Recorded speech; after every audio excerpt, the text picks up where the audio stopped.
Ok.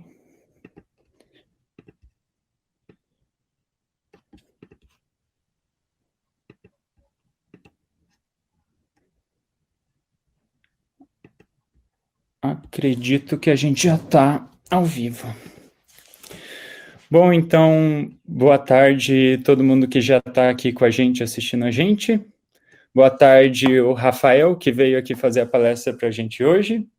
Boa e tarde. A gente só vai dar uns 5 minutinhos para esperar todo mundo entrar, e daí a gente já começa a palestra.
Ok, eu acho que já deu um bom tempinho aí. Então, agora sim, sejam todos muito bem-vindos ao nosso evento, o segundo evento da ABB da semana. Contando com o pré-evento, é o terceiro evento da ABB na CEMOV. E antes de passar a palavra para o Rafael, eu só queria avisar que no final eu vou estar passando no chat e fixando o nosso link do formulário de feedback, que é muito importante para a gente saber o que vocês acharam do evento e da organização. Dito isso, já... mais um aviso. Vocês aí têm dois chats, um chat normal e outro de perguntas. Eu peço que vocês façam as perguntas no chat de perguntas. O chat normal é só para mensagens comuns.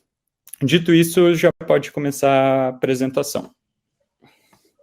Bom dia, boa tarde a todos. Espero que todos vocês estejam bem aí na casa de vocês, onde vocês estejam. Meu nome é Rafael Haddad. Eu vou compartilhar minha tela aqui com a apresentação que eu tenho para fazer para vocês hoje aqui. Só um instante.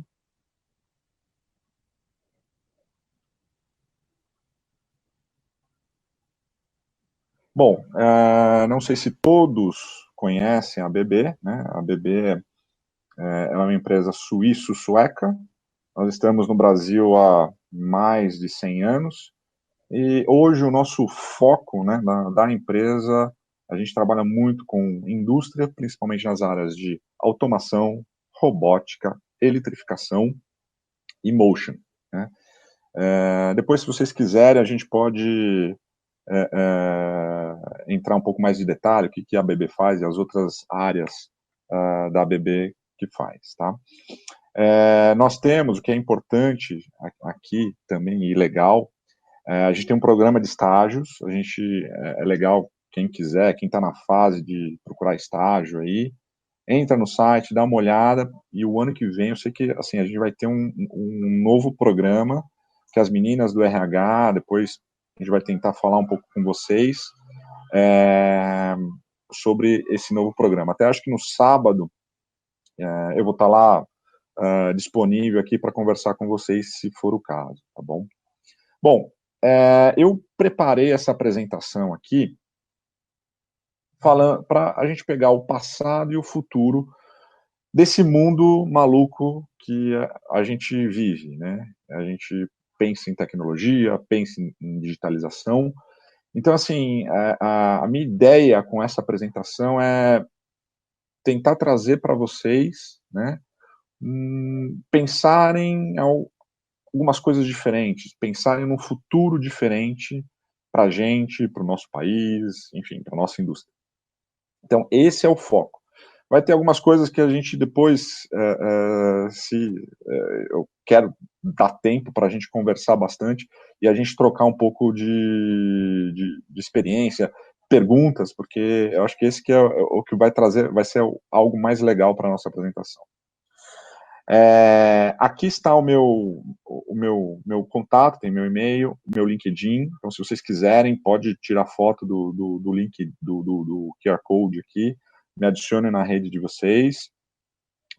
Eu entrei na ABB em 2003 como estagiário, trabalhei de 2003 até 2010, aí depois eu saí da ABB, fui para uma outra empresa, trabalhei aproximadamente 1 ano e meio nessa outra empresa, e aí depois voltei para a ABB, e nessa volta já se passaram 10 anos quase, né? Vou completar 10 anos de empresa daqui a uns 2 meses.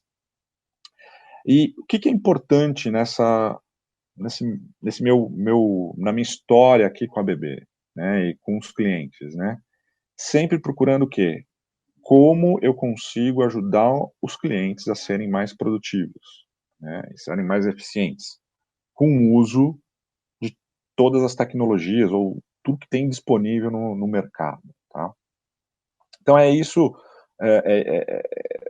que normalmente a maior parte do meu trabalho, é ficar pensando, olhando o cliente, tentando ajudar o cliente nesses pontos da produção. Bom, aqui eu quero fazer algo bem bem dinâmico e ter uma participação com vocês, eu vou ter 3 perguntas ao longo da apresentação. E no final dessas 3 perguntas, as 2 pessoas mais bem colocadas, a gente vai entregar alguns brindes, tá? Então, se vocês puderem agora se conectar através desse QR Code, se cadastrem, né? Não cadastrem, mas coloquem como seu nome e sobrenome, para que depois a gente consiga localizar quem que foi que ganhou, né? As 2 pessoas, e aí a gente possa mandar os brindes para vocês, ok? Depois, antes das perguntas, eu vou mostrar de novo esse QR Code para vocês participarem. Bom, o que eu quero começar para a gente ir aquecendo os nossos motores aqui, a nossa cabeça, hoje nós estamos, a gente fala, né, na era exponencial, né, digitalização, indústria 4.0, são termos que estão extremamente batidos, né, no mercado, todo mundo está promovendo e falando sobre isso, né, mas o que está por trás de tudo isso? Né? Por que a digitalização e essa era exponencial faz sentido, não faz? Né? E eu quero trazer aqui para vocês o primeiro insight, que é qual é a diferença de uma evolução, de uma revolução.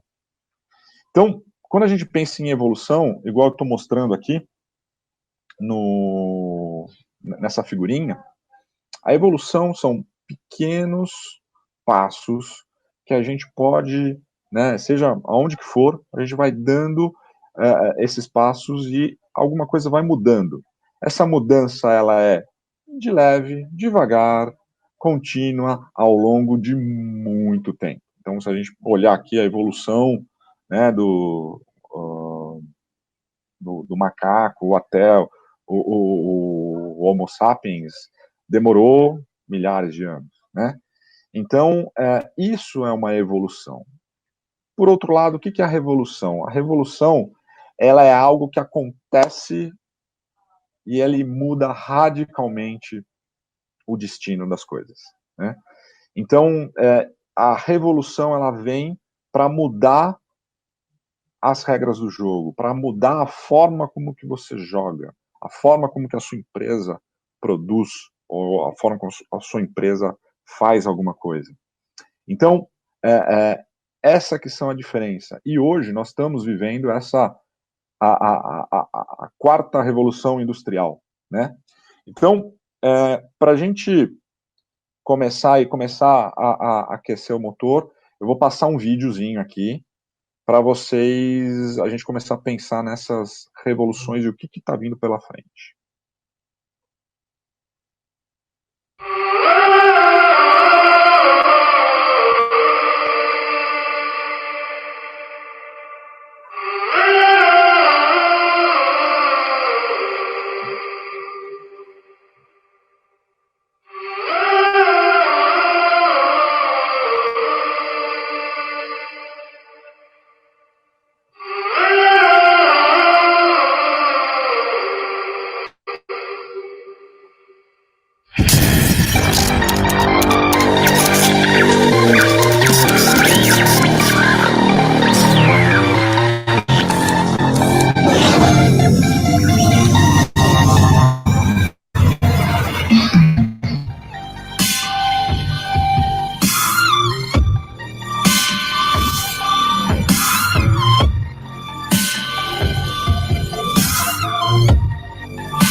Então, esse vídeo da Startse é bem interessante, porque ele mostra, né, tudo como que está acontecendo no nosso mundo, né, a tecnologia vindo ao nosso benefício, melhorando processos, melhorando tudo, né?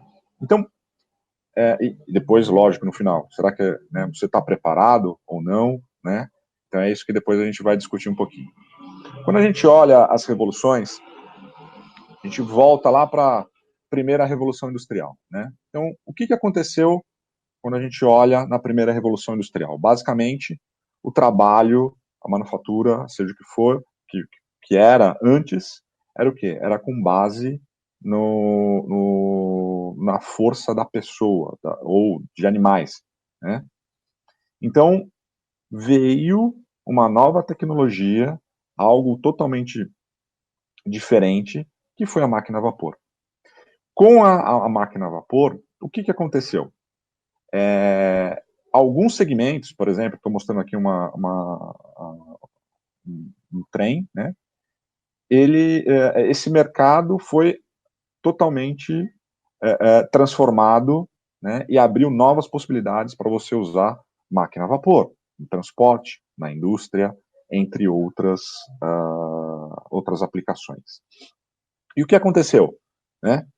Aquelas empresas, aqueles indivíduos, aqueles grupos que faziam algum tipo de trabalho, né, e se eles continuassem a fazer da forma como eles estavam acostumados, e uma outra empresa, um outro grupo, ou seja o que for, entrasse com uma tecnologia da máquina a vapor, o que aconteceria? Provavelmente a nova empresa iria simplesmente acabar com o negócio das outras empresas, né, ou das outras pessoas. Então, a tecnologia veio, né, porque as pessoas, o mundo, queria ganhar mais escala, mais produção, mais eficiência. Então, foi isso que a tecnologia fez naquela época. E aí, quando a gente passa na segunda revolução industrial, o que aconteceu na segunda revolução industrial? Né? A tecnologia existente da máquina a vapor, ela chegou no seu limite. E aí, obviamente, né, nessa ânsia da gente ter, né, mais produção, mais eficiência na minha produção, começou a utilizar uma tecnologia diferente da tecnologia anterior, que foi o quê? Equipamentos elétricos, motores, linhas de produção em série, né? Então, da mesma forma que o anterior, a nova tecnologia, a nova forma de você fazer algo, ela trouxe uma série de benefícios, né? Abriu uma série de oportunidades para a aplicação dessa nova tecnologia. E aí se desenrolou uma série de novas empresas, novos negócios, novas aplicações. E aí, quando a gente caminha, né, já mais no século XX, né, depois ali da Segunda Guerra Mundial, né, a gente começa a ver, né, todo o conceito, né, lá atrás, da Segunda Revolução Industrial, sendo aprimorado com o uso de mais inteligência, né? Inteligência de PLCs, os CLPs, robótica na linha de produção, e isso vem com esse tipo de aplicação até hoje, né? E aí, obviamente, né? O que acontece, né? A gente sempre quando a gente acontece essa revolução, a gente traz eficiência e traz uma nova competitividade. Quando a gente fala em competitividade, eu peguei esses dados mais nessa semana, né, mais especificamente ontem, né? Então, a gente vê que você tem algumas empresas aqui dessa reportagem da Folha falando, né, Natura, que, assim, para a nossa indústria, ela precisa mudar ou mudar. É uma questão de sobrevivência da nossa indústria. Né? Essa notícia de anteontem, né? Quando a gente pega pequenas e médias empresas, a gente está vendo o quê? Que elas estão precisando de um banho de tecnologia para você trazer isso para a produção, para a empresa, né? E, obviamente, eu não vou abordar tudo isso, mas, por exemplo, o 5G que vai vir aqui para o Brasil, né? Mais, mais aplicado a partir dos leilões da faixa de frequência do 5G, que vai acontecer, se não me engano, ainda esse ano, vai trazer muito mais competitividade, né? Muito mais serviços para melhorar a nossa indústria em geral. Então, por que está todo mundo preocupado com isso, né? Porque se a gente compara a nossa indústria com uma outra indústria de um outro país, onde eles já estão utilizando as tecnologias mais novas para a sua linha, para a sua empresa, ou seja o que for, o que acontece? A nossa indústria, os nossos produtos, eles vão ficar defasados, eles vão ficar com a competitividade comprometida. Então, por isso que a questão da digitalização, a questão da indústria 4.0 é tão importante e assim, nos últimos anos, é sempre algo que a gente está todo mundo batendo nessa mesma tecla. E o que é, afinal, essa indústria 4.0 que está para a gente vir, né? Na verdade, é uma junção de um monte de tecnologias existentes aplicadas especificamente na indústria, né? Então, hoje, por exemplo, a gente tem tecnologia para realidade aumentada, por exemplo, onde a gente consegue fazer uma manutenção, ajudar um funcionário de manutenção que ele está numa mineradora no Pará a tentar resolver o seu problema mais rápido, né? Ou, por exemplo, fazer inspeções, treinamentos, né, entre diversas outras aplicações que a gente consegue fazer com a realidade aumentada, né? A gente consegue, por exemplo, colocar inteligência artificial, machine learning. Eu vou falar um pouquinho mais à frente sobre o que a gente pode fazer, o que dá para fazer nesse sentido dessa tecnologia, né? E, por exemplo, gêmeos digitais. Então, eu consigo, por exemplo, fazer mudanças e testar as mudanças da minha planta,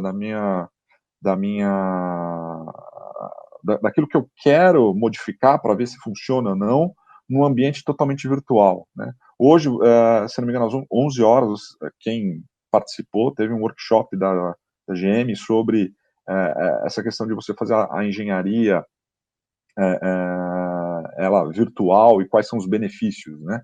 Então, tudo isso está no contexto da nova revolução industrial. Um ponto aqui que eu vou abordar muito rápido é isso aqui, futuro do talento. Ontem até eu estou num grupo do instituto que eu faço parte, do IBGC, e essa é uma preocupação, né? Que como nós vamos preparar, como que nós vamos reter vocês, né? Futuros engenheiros, técnicos, que estarão na indústria melhorando, né, a nossa indústria, melhorando tudo que tem nela, né? Então, isso é um caminho que as empresas, a sociedade, a gente tem que pensar em como que nós vamos fazer isso. E qual que é a transformação que está acontecendo, né? Então, a gente começa a ver, por exemplo, o Facebook, que todo mundo conhece, que é a maior empresa hoje de mídia que tem, sem efetivamente fazer, né, ter você publicar e fazer conteúdo, né? Então, o Facebook não produz conteúdo, mas ele é a maior empresa de mídia global, né? Você tem a Uber, né? Que você tem, por exemplo, uma empresa de transporte global que você não tem o ativo do carro ou o funcionário que está dirigindo, né? Ou mercados, né, como o do streaming, que hoje você tem um monte de competidores brigando por essa faixa do streaming, mas que no passado ele chegou e as empresas que tinham, né, as locadoras de DVD, VHS, provavelmente vocês nem sabem o que é isso, mas simplesmente sumiram, né? Ou, por exemplo, o WhatsApp, que foi uma tecnologia que hoje a minha mãe usa, né? Não só hoje, mas já há alguns anos, né? Então, as coisas mudam de uma forma rápida, de diferentes formas. Então, é isso que a gente sempre tem que estar olhando. Vocês têm que estar olhando para aquilo que está acontecendo no nosso mundo nesse sentido. Então, por exemplo, vamos pensar aqui, né? Não sei se todos vocês têm carro, né? Mas provavelmente vocês já foram, né, num posto de combustível, né?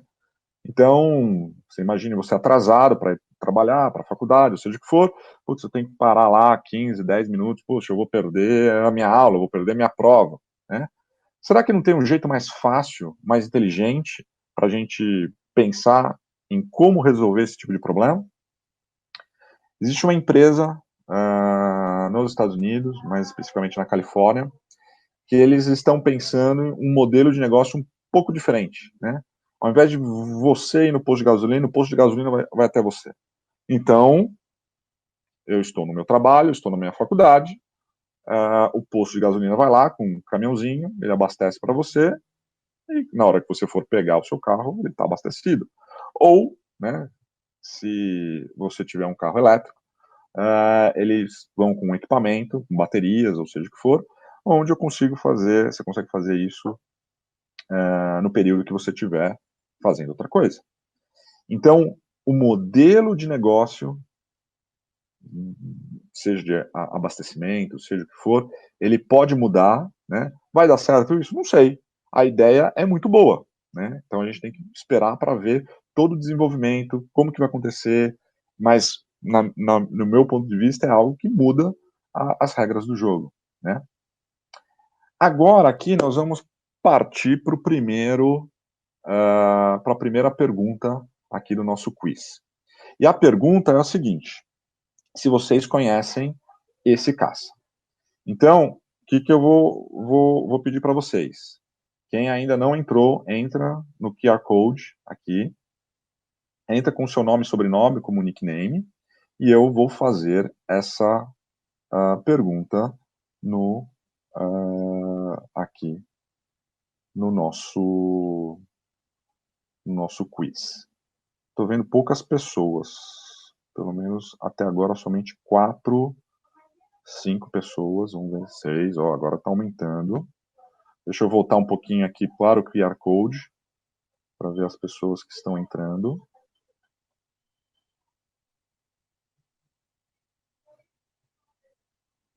Vamos lá, vamos ver, nós temos 7 pessoas aqui. Então vamos lá. Então a pergunta é: qual é efetivamente esse caça que nós estamos vendo? Vamos lá. Vocês terão, se eu não me engano, de 20 a 30 segundos para vocês responderem.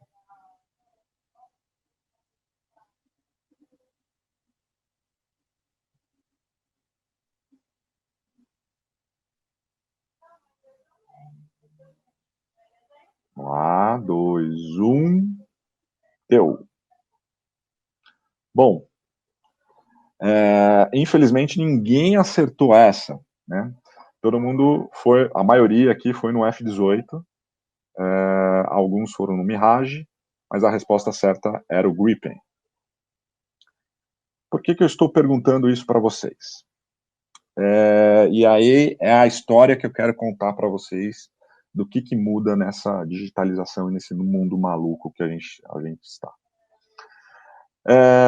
Mais ou menos há uns 10 anos atrás, eu não sei precisar exatamente o ano, o Brasil abriu uma licitação para comprar caças, né? E aí existiam três empresas para fornecer esses caças para a gente. Desculpem.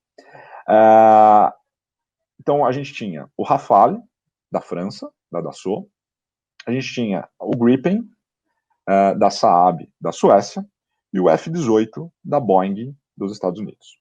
Bom, lá atrás, ainda no governo Lula, numa visita do então presidente Sarkozy, da França, aqui no Brasil, o Lula e o Sarkozy falaram: não, os caças vão ser Rafale da Dassault.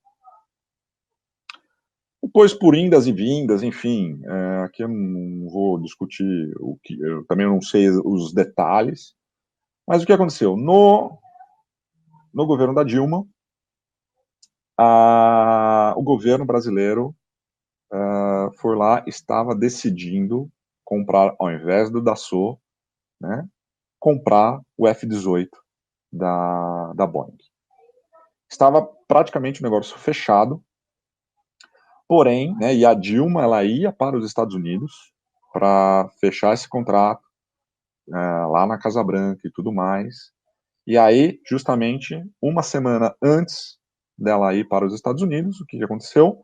Teve aquele caso do Snowden, que os Estados Unidos, NSA, monitorou ela, monitorou o mundo todo. Então, o governo do Brasil foi lá e decidiu, falou, ok, não vou mais comprar o Boeing, que já estava praticamente certo. E aí, ficou qual que o governo brasileiro decidiu comprar, foi Gripen. Bom, na época, que eu lembro, era o seguinte, alguns especialistas, e eu não sou especialista aqui de aviação, apesar de gostar bastante, mas eles apontavam que o Gripen era o caça que a gente deveria investir, por uma série de razões. Primeira, era a única empresa que estava efetivamente aberta para fazer a transferência de tecnologia. Por que isso? A ideia em estratégia de país é, quem sabe, essa vai ser a última compra que o país vai fazer de caça. Porque os próximos caças, o próprio Brasil consegue desenvolver esses caças. Isso é algo muito legal. Porém, olhando mais para a aviação, o que eles falavam? Falaram, olha, o Rafale é um bom caça, porém, ele já é de uma geração um pouco mais antiga. Então, você olhando a título, né, de tecnologia, não é tão legal. O F-18, ele era um caça que ele era muito bom para aquele momento, né? Porém, se a gente estender isso para o futuro, pode ser que ele não seria tão bom para o nosso país. E por que que o Gripen, algumas pessoas olharam e falaram, esse é o caça que o Brasil tem que investir? Porque o Gripen, além de ser um caça, na verdade, ele é uma plataforma de hardware. Ele é igual ao nosso celular, onde você consegue fazer a atualização de algum tipo de software de rastreamento, ou seja, o que for, por uma atualização de software. Então, qual que é a ideia? Eu consigo trazer mais inovação usando o mesmo equipamento. Eu consigo manter um caça atual muito mais tempo do que as duas opções. O Gripen, ele é um caça olhando para a nova geração de caças que está vindo no mundo. Então, por isso que, assim, eu muito contente que realmente a decisão final foi olhar e ver que a gente está indo para o caminho da tecnologia. E quando a gente começa a olhar outras coisas, né? Mercado de transporte, por exemplo, né? Eu tenho um vídeo aqui da Embraer X. Então vamos ver e depois eu vou comentar algumas coisas. Electric Vertical Takeoff and Landing Vehicles, or eVTOLs, will soon transform urban air mobility. We'll rely on eVTOLs to get us to our destinations on a daily basis.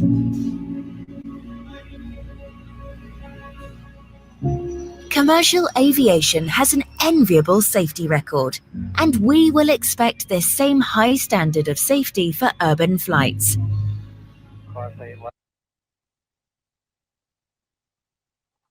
But today's air traffic control system wasn't designed for high volumes of low-altitude intra-city traffic. Unless we have a system that manages high traffic volumes safely, the growth of urban air mobility will be limited.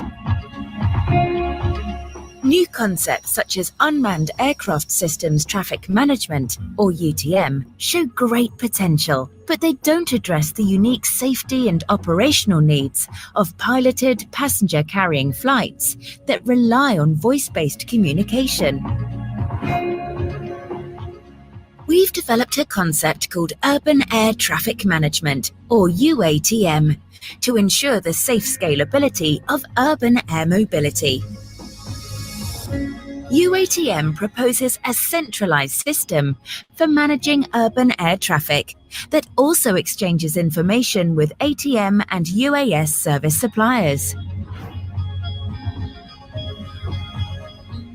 As demand for urban air mobility grows, UATM will mitigate safety risks, reduce demands on air traffic control, ensure equitable airspace access, and adapt as aircraft evolve from piloted voice-based flights towards autonomy.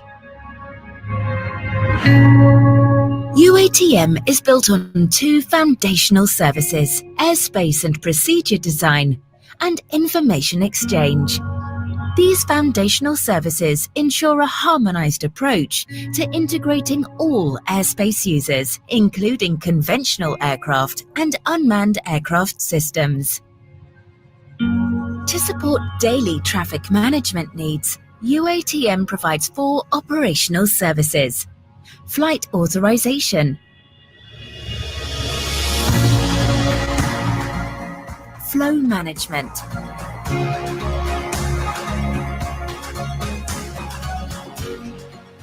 dynamic airspace management,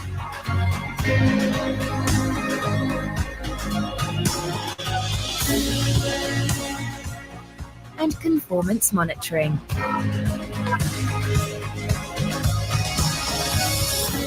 We are working with air navigation service providers, government, and industry to tailor UATM solutions for their communities. Together, we are preparing for the future of urban flight.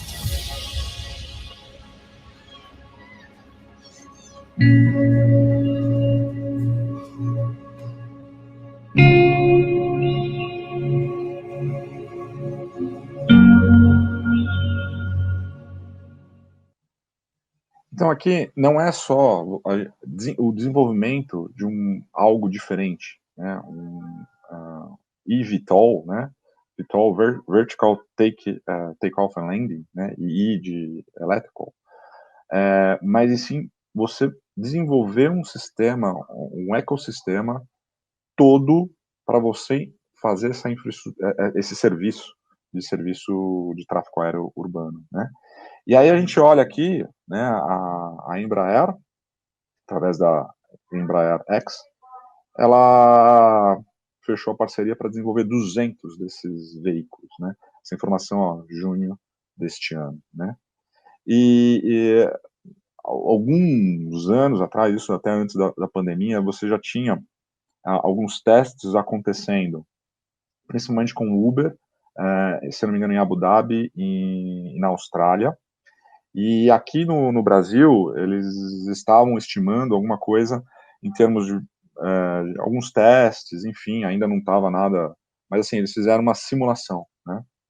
Se o sistema, né, usando essa aeronave, o eVTOL da Embraer, com o serviço da Uber, por exemplo, para fazer o trajeto da Paulista até Campinas, então eles fizeram uma comparação. Inicialmente, a tecnologia ia ser cara, né? Ia ter um custo aí de $153 para esse transporte desses 2 pontos, né? Porém, você faria em 18 minutos, algo que um Uber faria em 2 horas, né? Porém, já você olhando para não a longo prazo, mas um médio prazo, o mesmo custo que você teria de um eVTOL para um Uber Black seria quase a mesma coisa. Então, isso é a forma onde que a regra do jogo e a tecnologia conseguem mudar. E qual é o impacto disso, né? Qual é o impacto disso nas outras empresas, né? No transporte por ônibus. Então, como que isso vai se encaixar no futuro, né? Então, isso são algumas perguntas que nós vamos ter que responder juntos, né? Então, essa era de inovação, de exponencial, o que difere, né, um pouquinho do passado, né? Hoje a inovação, você não está nas grandes empresas, né, nos centros de pesquisa, não só, né? Mas a inovação, ela pode partir de nós, de um grupo, de uma startup. Vamos juntar as forças ABB e outras empresas para desenvolver algo novo. E isso vai fazer a diferença. Isso vai fazer a diferença para a evolução nossa, né? Então, o caminho dessa era exponencial é isso. Fazemos juntos essa inovação, né? E, obviamente, o que vai acontecer toda essa novo tipo de tecnologia, o que ela vai fazer? Algumas coisas, por exemplo, com inteligência artificial, machine learning, todos essas formas de você fazer essa aplicação nos dados que a gente tem, o que vai nos ajudar? Vai nos ajudar porque ela vai desocupar a nossa mente, né, a nossa cabeça para fazer algumas coisas que a máquina vai fazer, o algoritmo vai fazer por você, né? Da mesma forma como que lá atrás, nas outras revoluções industriais, você substituiu a capacidade mecânica, né? Eu vou fazer alguma coisa nesse sentido. E por quê? E, de novo, por que a gente está vendo isso, né? E por que a tecnologia, o que está acontecendo? Se a gente começar a ver cada uma dessas tecnologias para o mercado americano atingir 25% de aceitação na população, né, de aceitação, que é você usar essa tecnologia, você pegar a eletricidade, demorou 46 anos para você atingir esse índice, né? O que acontece hoje? Cada vez mais esse tempo de adição por uma maior parte da população está cada vez menor. É por isso que eu falei, o WhatsApp lá atrás até minha mãe usa, porque não digo que é 99% da população, mas uns 90% da população eu acredito que usa o WhatsApp quase que diariamente para você comunicar entre família, negócios e outras coisas. Então, a população usando a tecnologia está cada vez mais rápido você utilizar essa tecnologia para o uso em geral. E que mais? Quando a gente olha, por exemplo, o tempo médio, né, das empresas, maiores empresas da Standard & Poor's, você vê o quê? Que lá atrás, na década de 60, a empresa ficava 61 anos lá. E o que está acontecendo? Cada vez mais, porque essa tecnologia está mudando tão rápido, tão dinâmico o negócio, as empresas ficam nesse índice, em média, por 17 anos. Isso é uma rotação muito grande nessas empresas, né, do ranking, né? Por quê? Porque vem uma nova tecnologia, vem algo novo que vai mostrar isso para a gente e vai mudar o jogo. E aí o que a gente começa a ver? Não sei se todo mundo sabe, né, o termo das empresas, das startups, que valem $1 bilhão, que são as empresas que são unicórnios, né? Eu não consegui atualizar isso daqui, eu até busquei, mas vocês vão ver no próximo slide algumas coisas novas. Então, o que acontece? Então, as empresas startups, que valem mais de $1 bilhão, se você vê na linha do tempo, né, cada vez mais eu tenho mais empresas valendo mais, que começaram do nada, começaram pensando diferente, né? Agora a gente vai de novo para um quiz aqui. O quiz é o seguinte: daquilo que vocês sabem, veem, quantas empresas hoje unicórnio o Brasil tem? Então vai ter as opções e aí vocês coloquem aquelas que vocês querem. Nenhuma empresa, 8 empresas, 13 ou 17. Aqui nesse quiz vale, né, resposta certa e o tempo, tá? Então, se você responde certo e mais rápido, você ganha mais pontos. Vamos lá, estamos nos segundos finais.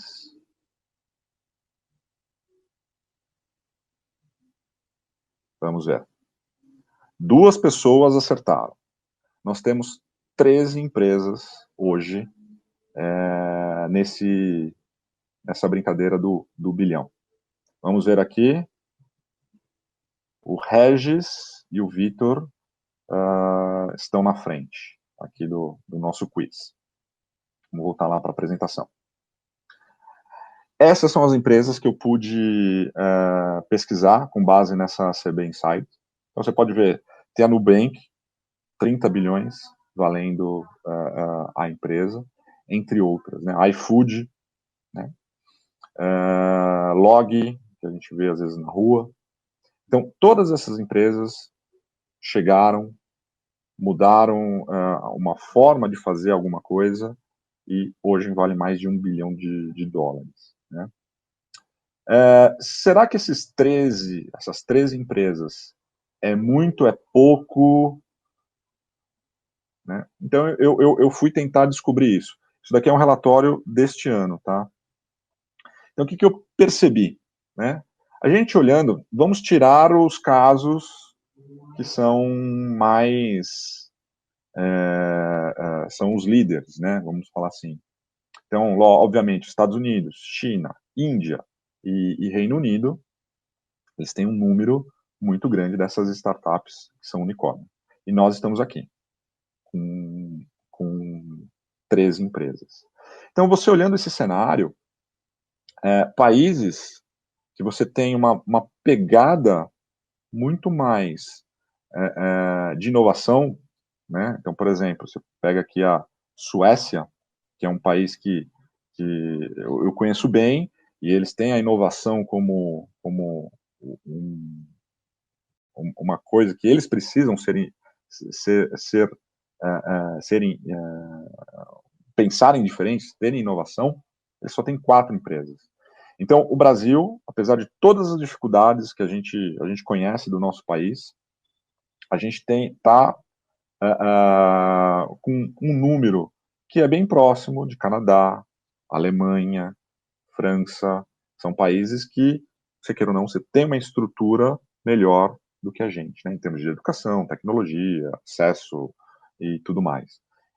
De tudo que eu vejo, eu saio com uma posição bem otimista aqui do nosso país. Porque, efetivamente, o que para mim, é o mais importante? Somos nós. Né? Capital humano nosso, brasileiro, é muito bom. Somos muito bons. Então, pensando nisso, pensando em pessoas, né, como que a gente trabalha, qual que é uma característica que a gente vai precisar ter daqui para frente, né? Vai ser o quê? Aprender de novo e aprender de novo. Então, o Alvin, se não me engano, ele já faleceu, mas ele deixou essa mensagem que é muito interessante. Se a gente não for capaz de aquilo que a gente aprendeu, a gente, não digo jogar fora, mas poder olhar e falar assim, eu vou aprender uma coisa mais nova, que vai trazer uma ruptura para aquilo que eu aprendi no passado. Isso vai ser uma característica de nós que a gente vai precisar ter daqui para frente, né? Bom, tem uma frase que eu acho interessante e é isso que eu quero brincar um pouquinho com vocês. Transformação digital é a retomada do analógico. Parece meio maluco isso, né? Mas por que o retorno do analógico de algumas formas, né? Retorno analógico por quê? Porque se a gente olhar, por exemplo, roupa, né? No passado você tinha uma pessoa que fazia roupa especificamente para você, uma pessoa, né?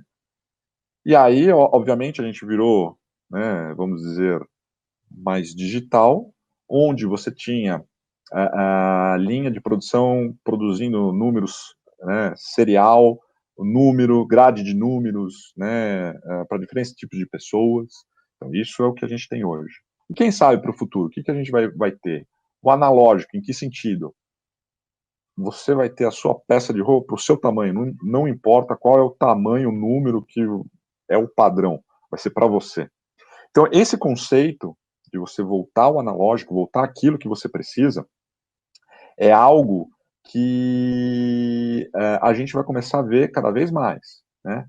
Em carros, a gente já tem algumas montadoras que trabalham com uma customização direto da fábrica para você, entre outras coisas. Então, a digitalização vai trazer isso, né? Traz a flexibilização para as linhas de produção, linha de montagem.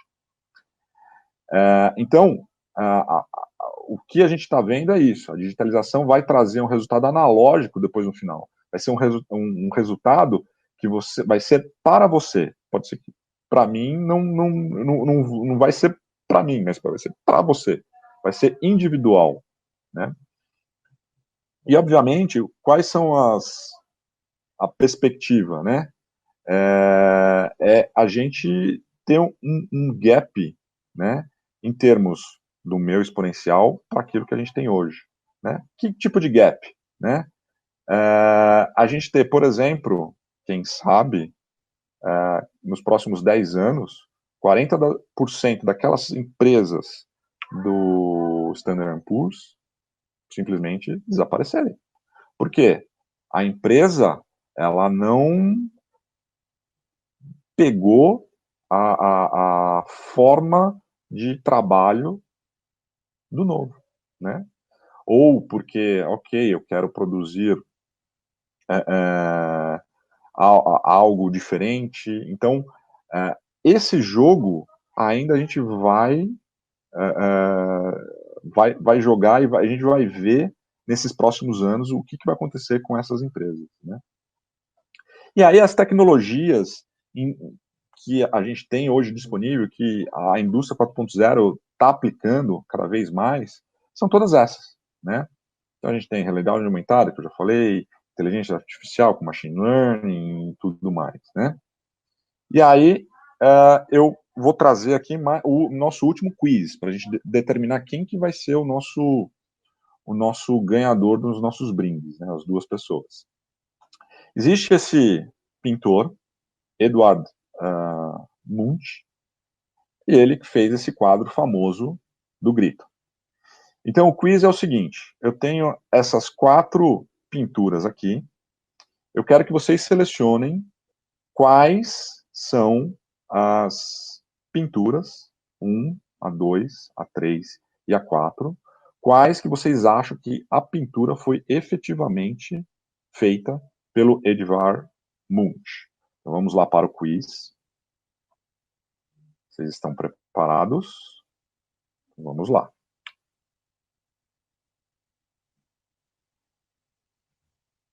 Então, vocês têm que selecionar. Pode ser as 4, pode ser 3, pode ser 2, pode ser 1, pode ser nenhum.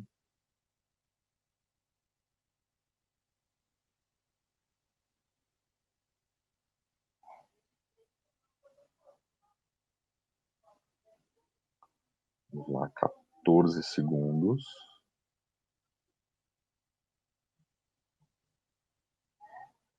Últimos segundos.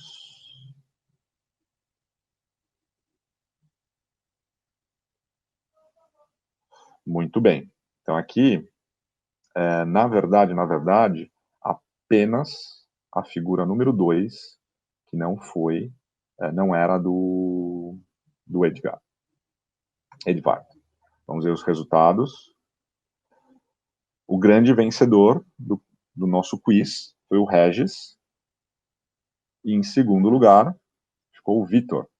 Então, depois a gente vai entrar em contato aqui com o pessoal aqui da organização, e aí a gente vai ver para entregar esses brindes para vocês.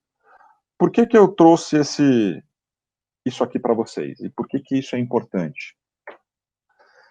Essa figura número 2, ela foi, na verdade, feita através de uma inteligência artificial. Então, quando eu falo isso para pessoas que às vezes não é do ramo de tecnologia, enfim, acham, nossa, agora a inteligência artificial vai se virar contra mim, né? A inteligência artificial está criando algo novo. Mas na verdade não, né? Eu não vou dizer que o processo é simples, porque não é, mas basicamente a inteligência artificial foi alimentada com diversas pinturas do próprio pintor, e a partir de uma foto, né, uma entrada que seria a foto, ele gerou com esses mesmos traços, né? Então, a inteligência artificial, isso que em diferentes públicos que eu tento passar essa visão, não é algo que está aí para que é o nosso inimigo. Ela vai ajudar cada vez mais a gente a ser mais eficientes, mais produtivos, olhando na indústria, olhando em todos os sentidos. Bom, e como que a gente olha, né, e as tecnologias do futuro, né? Então a gente tem aqui um ranking de diferentes tecnologias e aquilo que isso aqui são alguns números da própria ABB, tá? Quanto que cada uma dessas tecnologias devem impactar em trilhões em todo o mundo, tá? Então, isso são algumas ideias para vocês pensarem no que está para vir para frente. E quando a gente olha agora especificamente para as indústrias que mais a ABB trabalha, né, que são basicamente as indústrias, o que a gente vê? A gente vê que as indústrias que são ditas mais tradicionais, elas estão iniciando nessa curva da digitalização. Diferente, por exemplo, das empresas, bancos, por exemplo, né, hoje você tem um monte de fintechs, diferente das empresas de telecomunicação, onde elas já aplicam muito dessas tecnologias que eu mostrei para vocês. Então, na indústria, a gente vê que tem um caminho muito grande para a gente aplicar tudo de tecnologia para melhorar essa indústria, né? E como que a gente vai conseguir gerar esse valor, né? A gente vai conseguir gerar isso como? Fazendo ciclos de avaliação, ele vai melhorando cada vez mais para a gente atingir o nível de eficiência que a gente quer. Uma coisa muito importante é essa pirâmide, tá? Por que essa pirâmide é importante? Às vezes, dependendo do cliente ou como for, a gente fala assim, poxa, vamos colocar inteligência artificial, machine learning, tudo mais. É muito legal? Sim, é muito legal. Porém, falta só uma coisa. Eu não tenho dados, eu não tenho estrutura, eu não tenho quase nada para fazer isso. Eu consigo implementar algo assim? Não. Então, para a indústria, o que normalmente a gente faz? A gente precisa ter uma camada, uma base dessa pirâmide muito bem estabelecida. São sensores, são dispositivos, é você ter robôs, se for o caso, se faz sentido você ter robôs, né, nesse caso, para que, a partir do momento onde eu tenho isso, aí eu posso ir para um próximo nível, que é eu colocar uma linha de produção totalmente integrada, recebendo todos esses dados, e para fazer a atuação de uma forma, uma operação mais totalmente integrada, eu tenho uma base única, para que quando eu, né, um data lake, onde eu vou lá, eu vou conseguir ter todos os meus dados de produção ali para eu fazer alguma coisa, para eu tirar uma otimização ali, né? Então você tem esse segundo nível. A gente tem o terceiro nível, que aí assim, a gente integrar a minha linha de produção aos meus sistemas corporativos. Então eu começo a não precisar ter trabalhos adicionais a fim de você ter interfaces entre as pessoas, né? Então eu tenho uma ordem de produção aqui no meu sistema de gestão, eu tenho que ir lá e redigitar, fazer tudo. Não, isso daí o sistema consegue fazer automaticamente. E a partir daí, quando eu tenho a minha planta bem estruturada, eu consigo ir diretamente para a nuvem. Então, quando vocês olharem para a indústria, para as empresas, seja o que for, a digitalização vai ser muito particular de cada uma. Porque pode ser que tenha uma empresa que esteja falhando aqui eu não tenho dispositivos. Então você tem que primeiro pensar na base, para depois você ir dando os próximos passos. E aí, quando a gente começa a olhar em termos do futuro, né, e o que a gente consegue, né, normalmente, né, tem a gente trabalha, né, como FOG. O que seria o FOG? Eu tenho meus dispositivos e tenho meu computadorzinho de borda fazendo algumas coisas, mas aqui ainda estou basicamente atrelado no meu chão de fábrica, né, na minha planta. Por outro lado, quando a gente começa a olhar e falar para a nuvem, esse dispositivo de bordo, o Edge, ele começa a mandar esses dados, e aí a gente começa a ter diferentes tipos de algoritmo rodando aqui em cima para ajudar no meu processo, otimização, ou seja o que for. Então, isso daqui já é uma realidade, né? Dependendo da empresa, o cliente aceita totalmente esse tipo de solução, tem empresa que não, né? Mas como que vai ser o futuro? O futuro vai ser as diversas nuvens que a gente tem, né, de aplicações, de diferentes fornecedores, concorrentes, por exemplo, a gente vai acabar compartilhando algoritmos para você otimizar algo. Então, o que o ABB faz melhor nessa otimização, sei lá, de uma caldeira, seja o que for, vai poder usar esse algoritmo aqui num sistema que não é ABB, que é um sistema de um concorrente, por exemplo. Então, a gente enxerga que você olhando o Intercloud vai ser uma tendência que a gente vai começar a utilizar. E sempre o que? A gente olhando, né? Isso aqui é bem interessante, onde quando a gente precisa de resposta em tempo real, eu vou estar sempre mais próximo do meu dispositivo, mais próximo da minha planta, mais próximo do meu chão de fábrica. Então, aquilo que você não precisa ser em tempo real, isso daí, assim, a gente pode jogar na nuvem, né? Analogia aqui, se eu estou com um carro autônomo, se o carro autônomo vai decidir se vai atropelar ou não a pessoa, essa decisão não pode estar na nuvem, porque essa decisão tem que ser em frações de segundo. Então, essa decisão de sentir, analisar e agir tem que estar mais próximo do carro. A decisão da rota, da onde que vai, para onde vai e tudo mais, isso pode estar na nuvem. Não tem problema, você não precisa estar aí essa informação no carro, né? Na automação, na indústria, é a mesma coisa, né? Então, você olhar sistemas de gerenciamento de ativos, para você quebrar menos a máquinas, equipamentos, enfim, isso daí, a tendência é você estar sempre aqui dentro na nuvem, tá? E olhando para um ponto de vista mais macro, em termos de operação e tudo mais, como que a gente vê, né? Isso aqui, de novo, não é geral, né, mas é uma tendência. Então, tem empresas que, por exemplo, ainda hoje estão com operações isoladas. Mas, como que a gente vê? Antes, né, algumas empresas estavam cada uma operando separadamente. Aí, a partir de uma primeira metade, né, dos 2010, a gente começa a ver as plantas começarem a se conectar. Só que, assim, mais no sentido de visualização, dados e tudo mais. O que a gente vai começar a ver cada vez mais? Operação colaborativa. Então, além de eu ter as plantas conectadas, eu vou poder ter operadores ajudando a operar outras plantas, né? A gente já tem casos aqui no Brasil nesse tipo de coisa, tá? Para então a gente partir para a operação totalmente remota. Então também tem empresas grandes e pequenas hoje que fazem a operação delas 100% remota. E até, obviamente, para daqui a alguns anos, né, quem sabe na 2030, plantas totalmente autônomas, né? Então, é um caminho de tecnologia, de desenvolvimento que a indústria vai fazer, né?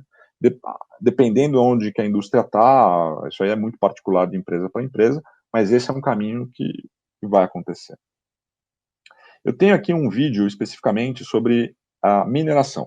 Vamos dar uma olhada e aí a gente vai ver. Enquanto eu passo o vídeo, eu vou ligar a luz, porque aqui está ficando escuro, acho que ninguém está me vendo. For thousands of years, mining has provided us with the raw materials we need to develop economies and build communities. This is as true today as it's always been. But mines are entering a new era.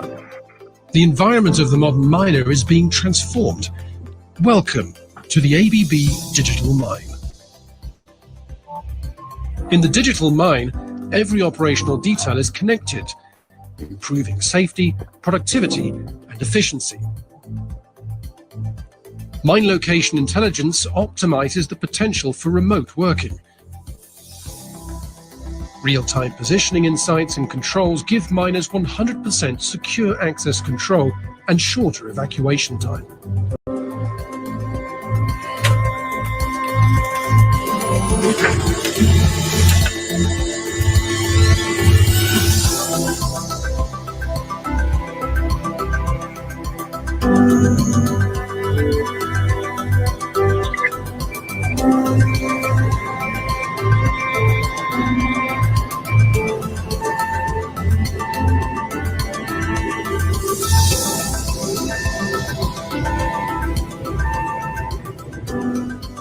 Monitoring and analysis services give you a real-time window into the most hard-working piece of kit on site, the hoist, detecting abnormal safety conditions early and avoiding production losses of up to 1,500 tons per hour. The gearless mill drive can be monitored anywhere, anytime. This means greater drive efficiency and availability, with reliability pushed to nearly 100%. Downtime is inevitable, but it can be dramatically reduced using insights taken from data analysis, mitigating and controlling one of the biggest and least predictable costs. Hi, Sophia. Hey, Matteo. The GMD is showing signs of wear. It's not urgent yet, but it's worth taking a look. I'm going to prepare some simulations for Nicolas. As soon as he's chosen the best one, I'll share it with you. No problem. I'll get over there right now. Okay, thanks. Swift responses resolved remotely mean a lower cost per ton, and expensive assets need replacing less frequently. Intelligent scenario forecasting ensures that problems are resolved as efficiently and effectively as possible. Nicolas, I need you to verify a repair scenario for the GMD before Matteo goes ahead. Okay, I'll take a look. Digitalization is having a major impact on all industries, and it has the potential to unlock huge value for mining companies. Hi, Sophia. I'm at the GMD. Hey, Matteo. I'm sharing the verified simulation with you now. Let me know how to get on. Got it. I'll send you a full report as soon as I finish. It's estimated that mine digitalization could save $373 billion by 2025, raising productivity, reducing waste, and keeping our mines safe. Welcome to the future of sustainable mining.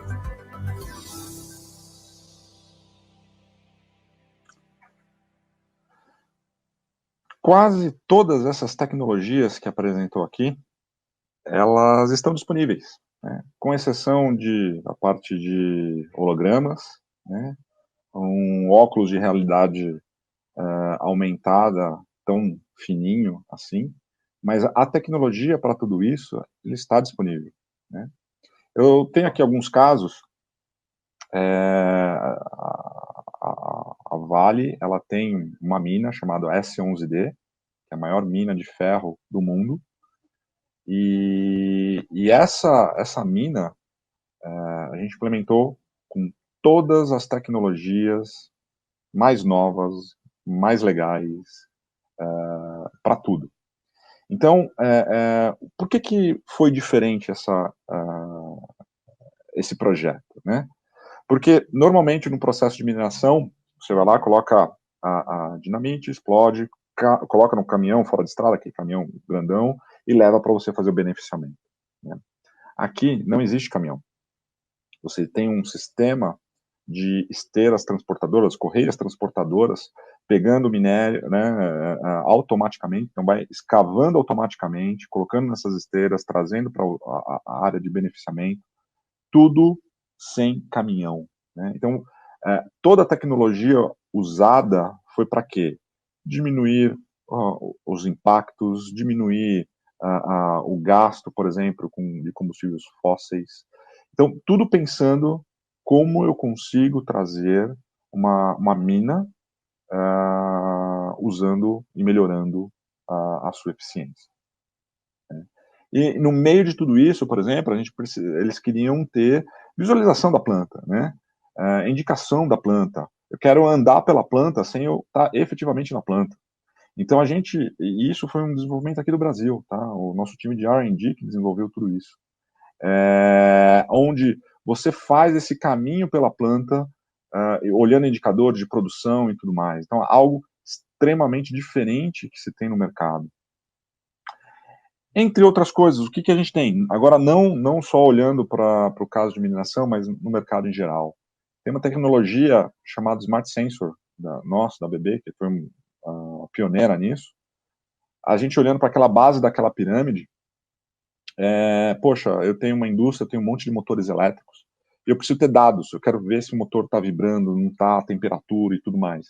Então, com um dispositivo desse, parecendo um cartãozinho que você acopla no motor, através ou de um gateway ou do celular de um cara de manutenção, você coleta esses dados, manda para a nuvem, você consegue analisar como que estão os motores, né? Sem fio, sem nada, né? Então, às vezes, para uma solução, né, isso aqui a gente pode até encaixar um pouco em IoT, olhando para isso, eu trazer esse tipo de tecnologia para melhorar a minha indústria, né? Também tecnologia disponível no mercado, né? Ou esse aqui é um outro caso bem interessante, a gente chama de CRIS. Basicamente, quando você tem correias transportadoras, né, você tem esses roletes, que é onde a correia corre, né? E o que acontece? Esses roletes, dependendo do que você está transportando ali, ele trava, você tem uma série de problemas ali. O que a BB fez?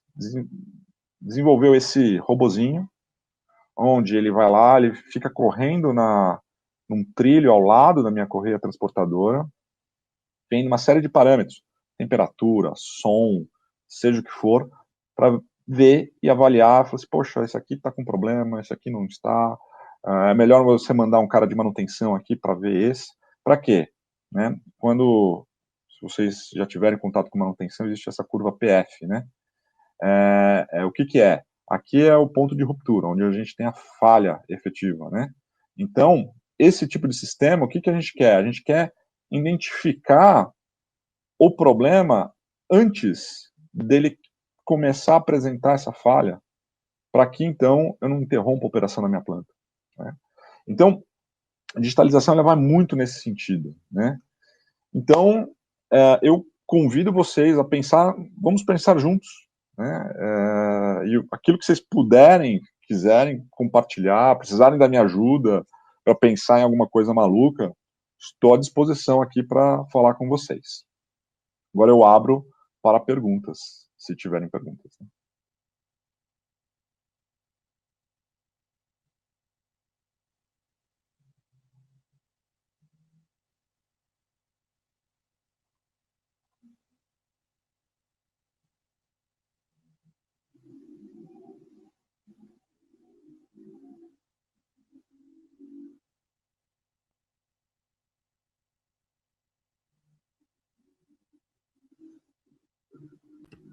Acho que por enquanto a gente não tem nenhuma pergunta. Então, foi muito louco a apresentação, então. Ainda estão pensando, mas ainda tem o delay da transmissão que talvez comece a chegar a pergunta. Legal. Enquanto isso, eu vou enviar o nosso formulário de feedback da apresentação e eu peço que todo mundo responda aí.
Acho que eu estou conseguindo ver uma pergunta aqui, hein?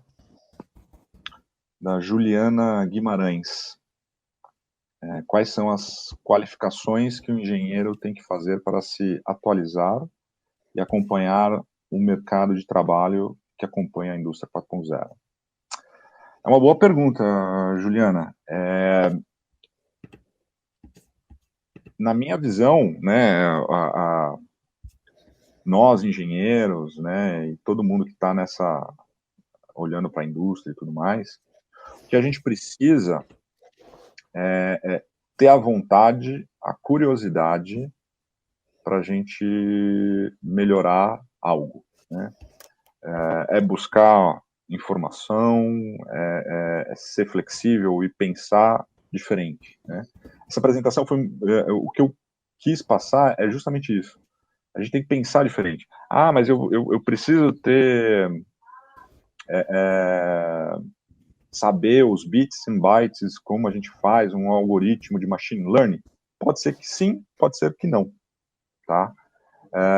Mas a capacidade de você falar assim, eu quero fazer, eu quero aprender, lembra aquilo que eu falei, eu aprender de novo aquilo que eu já sei, né, aquilo que eu jogar aquilo que eu aprendi e fazer coisas novas.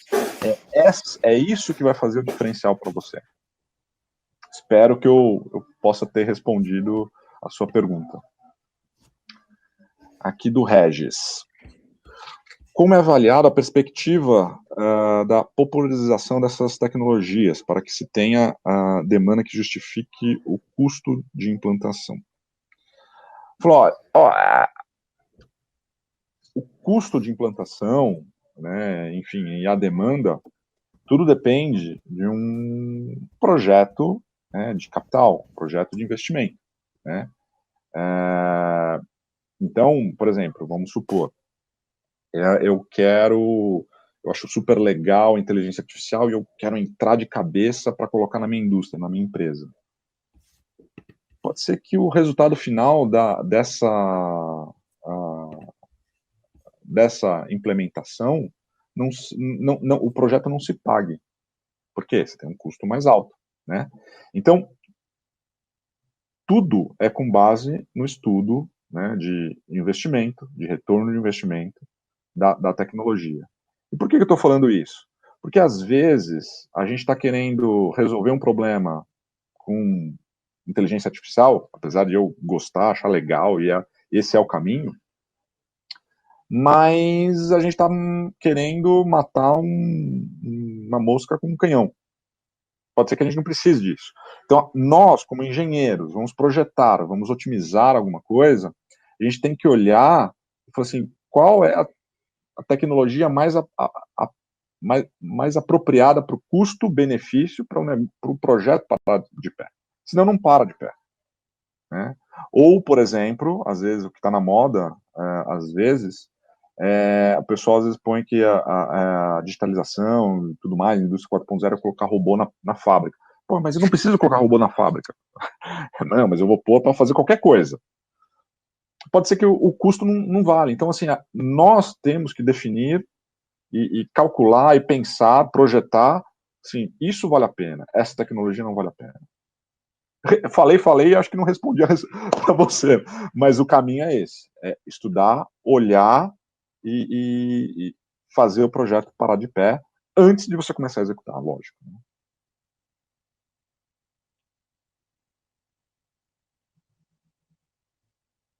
Podem retrucar, hein, gente?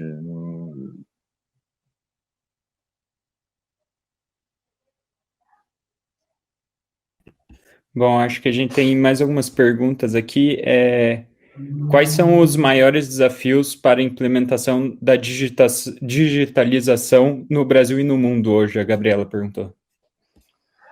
Olha, Gabriela, o principal desafio é a quebra de paradigma. Então, igual eu mostrei alguns dados e algumas informações de notícias, né, que eu trouxe para a apresentação. Às vezes, uma empresa pequena e média, ela vai falar assim, eu não acredito nessa tecnologia, né? Eu não acredito que isso possa dar resultado, né? Então, na minha visão, né, a implementação disso, né, no Brasil vai muito da gente quebrar esse paradigma de você falar assim, olha, eu tenho conhecimento técnico, sou engenheiro, aqui está o estudo, está mostrando que isso aqui vai trazer resultado para você. Então, é a quebra desse paradigma, eu acho que é a principal barreira disso. Lógico, barreira de capital, preciso de dinheiro para implementação? Sim, sempre vai ser algo escasso, né, um recurso escasso. Mas eu acho que hoje é mais isso, é a troca de cabeça, né, e porque as pessoas vão para o mais conservador, né. Meu pai fazia dessa forma, eu estou fazendo assim também, então não quero saber, né? Então é isso que é a nossa vida, de tentar convencer que a tecnologia vai ajudar as empresas. Beleza, Gabriela? Outra dúvida aqui agora da Juliana. A indústria 4.0 já está acontecendo agora? Pode ser chamada de quarta revolução industrial? Sim. Juliana, né? Então, Juliana, o que é diferente dessa indústria 4.0, quarta revolução industrial, dá o nome que você quiser, diferente das outras,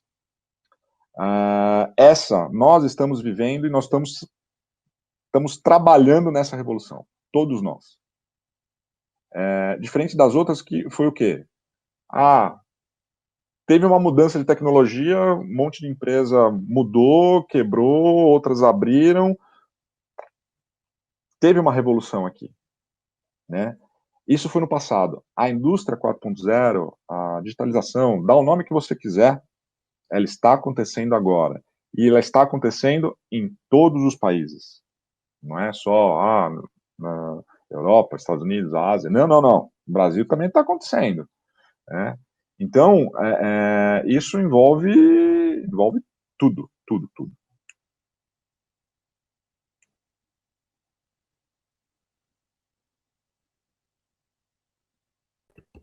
Eu acho que, por enquanto, só tem isso de perguntas. E, enquanto isso, eu vou colocar aí no chat também um link sobre as vagas de estágio que a própria ABB está disponibilizando. Então, para estudante, quem acabou de formar, até formado. Então, confiram lá. E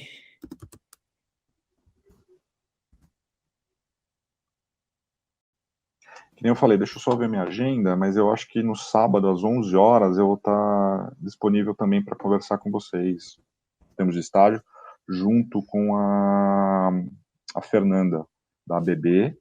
Fernanda, se vocês tiverem dúvida, quiserem conhecer, enfim, dá para a gente bater um papo ainda. Legal.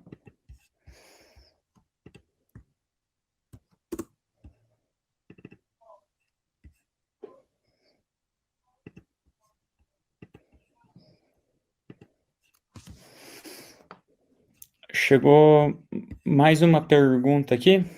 Vamos lá.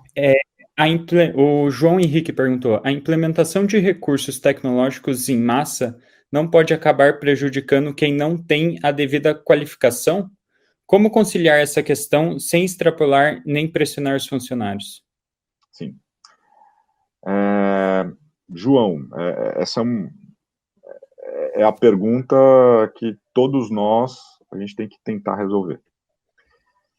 Para responder essa pergunta, vamos tentar voltar um pouquinho. Você provavelmente não fez, eu não fiz, mas quem sabe os seus pais fizeram um curso de datilografia, né? Minha mãe fez.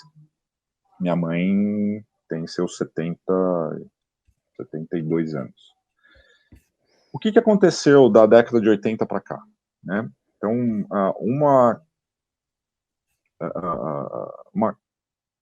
como que eu posso dizer?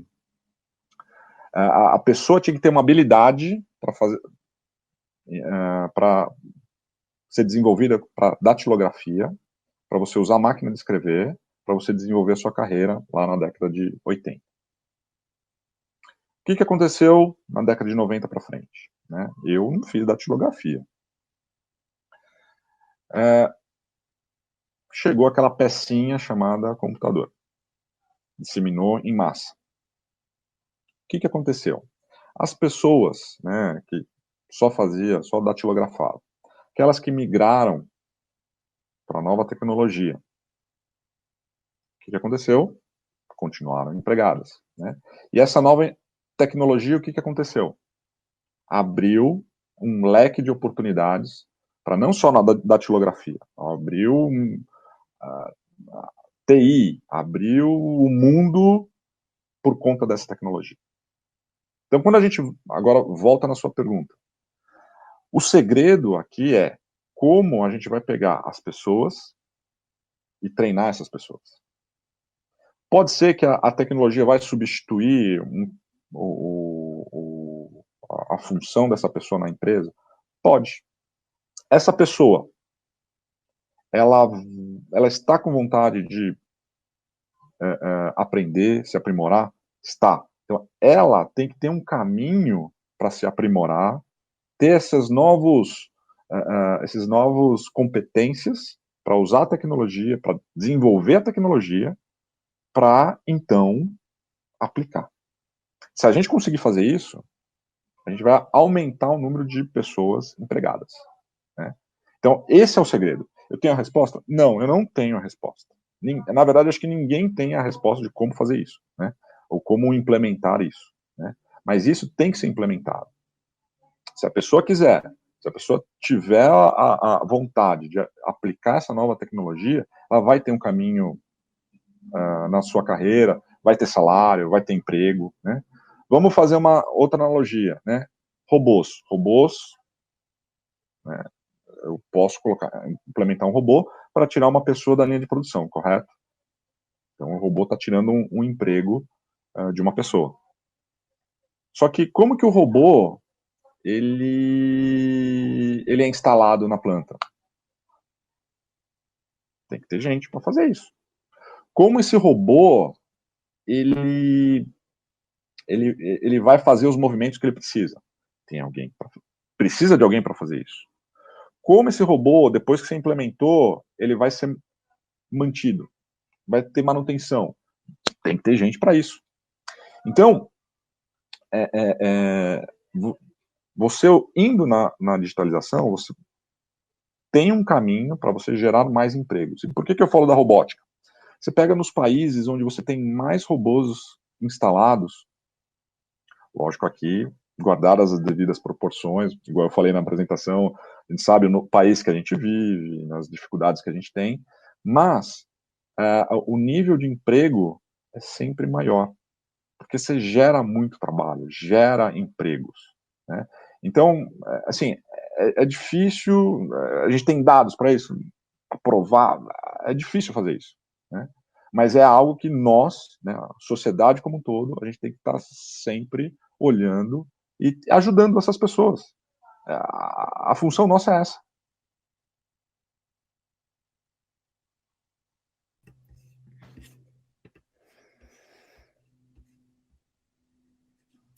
Muito legal aí. E acho que não tem mais nenhuma pergunta no chat. Então, bom, eu queria agradecer todo mundo aqui que esteve com a gente, né, assistiu essa palestra. Agradecer em especial a BB, que participou com a gente na CEMOV em diversos eventos aí. Agradecer ao Rafael, que fez a apresentação de hoje. E não deixe de responder o formulário de feedback, que está aí no chat, e de conferir lá as vagas de estágio da BB, que também está aí no chat o link.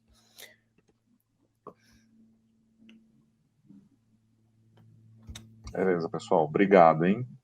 Obrigado, gente.